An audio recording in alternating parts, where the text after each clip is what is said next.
बहुत सी pregnant ladies मुझसे clinic पर सवाल पूछती हैं कि डॉक्टर, अगर वाटर बैग घर पर ही रप्चर हो जाए तो क्या करना चाहिए। ये सवाल बहुत इम्पोर्टेंट है क्योंकि मूवीज में कई बार दिखाते हैं कि वाटर बैग रप्चर हो गया और डिलीवरी हो गई। ये एक मेडिकल रियलिटी नहीं है। Hi, I am doctor Pooja Bhatia Marwah, senior consultant obs and gynae and laparoscopic surgeon, और आज मैं आपको वाटर बैग की इम्पोर्टेंस के बारे में बताऊंगी। वाटर बैग के ब्रेक को लाइटली नहीं लेना चाहिए। ये एक मेडिकल इमरजेंसी है। इसका मतलब है कि बॉडी में डिलीवरी प्रोसेस स्टार्ट हो चुका है। अब डिले करना और भी रिस्की हो सकता है मदर और बेबी दोनों के लिए। आइए अब समझते हैं कि वाटर बैग एक्चुअली होता क्या है और वाटर ब्रेक का मतलब क्या है। बेबी के चारों ओर एक प्रोटेक्टिव लेयर होती है, एक मेम्ब्रेन जिसे कि हम एमनियोटिक सैक कहते हैं, जो एक बैलून की तरह होता है।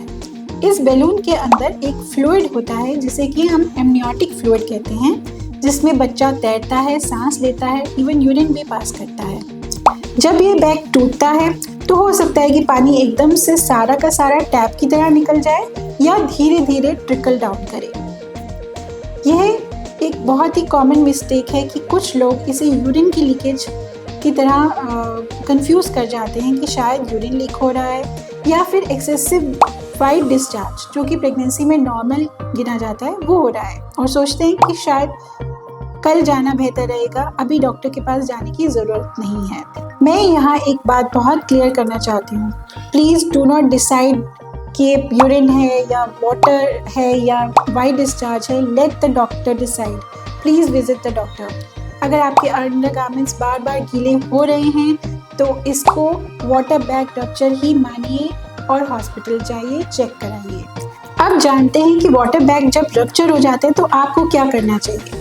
पैनिक नहीं करिए, डरिए नहीं। हाँ, ये समय आ गया है कि आपको हॉस्पिटल जाना है, पर उससे पहले आपको क्या करना है ये समझ लीजिए। कोई भी साफ सफ़ेद रंग का कपड़ा या फिर मैटरनिटी पैड या एडल्ट डायपर्स पहनिए। ये ज़रूरी है क्योंकि आपको एमनियोटिक फ्लूइड का कलर देखना है। अगर वो बिल्कुल पीने के पानी जैसा वाइट है या कलरलेस है, दैट इज़ एब्सोल्युटली सेफ। लेकिन अगर उसका रंग लाल या डार्क पिंक या ब्राउनिश है तो हो सकता है कि अंदर ब्लीडिंग हो रही हो। उसका कलर अगर हरा है तो हो सकता है कि बच्चे ने मेकोनियम यानी कि पॉटी कर दी है। ये सब सिचुएशंस बहुत ही रिस्की होते हैं और इमीडिएटली हॉस्पिटल पहुंचना बहुत ज़रूरी है। वाटर बैग बेबी को बाहरी जर्म से प्रोटेक्ट करता है। वाटर बैग टूट जाने के बाद नीचे से इन्फेक्शन ऊपर आ सकती है और इन्फेक्शन का रिस्क बढ़ जाता है, जिससे माँ और बच्चे दोनों को खतरा होता है। इसलिए घर बैठना अब सेफ नहीं है, आपको हॉस्पिटल जाना है। एक बात का और ख्याल रखिए कि कुछ टैम्पून वगैरह इंसर्ट मत कीजिए। गीला पैड पहनकर मत रखिए, चेंज करते रहिए और हर पैड को संभाल कर रखिए ताकि डॉक्टर देख सके कि कितना एमनियोटिक फ्लूइड ऑलरेडी लीक हो चुका है। घर बैठे हुए कंट्रैक्शंस का वेट मत कीजिए क्योंकि हो सकता है कि आपको कंट्रैक्शंस 24 आवर्स में स्टार्ट हो जाएं और हो सकता है कि स्टार्ट ना हो, जिस कंडीशन में हमें इंडक्शन ऑफ लेबर यानी कि लेबर इंड्यूस करना पड़ सकता है। अब सवाल आता है कि हॉस्पिटल में जाकर क्या होगा। सबसे पहले तो आपको एक सेफ बेड पर लिटाया जाएगा और आपके बच्चे की हार्ट बीट को मॉनिटर किया जाएगा। डॉक्टर आपकी प्रॉपर हिस्ट्री लेंगे जिससे कि ये जानेंगे कि ये डिलीवरी का वक्त है या नहीं। अगर 37 वीक्स यानी कि 9 महीने लगभग हो चुके हैं तो हमें हो सकता है कि आपकी हिस्ट्री के ऊपर डिपेंड करके नॉर्मल डिलीवरी के लिए लेबर इंड्यूस करना हो या सिजेरियन सेक्शन करना हो। हर केस अलग होता है।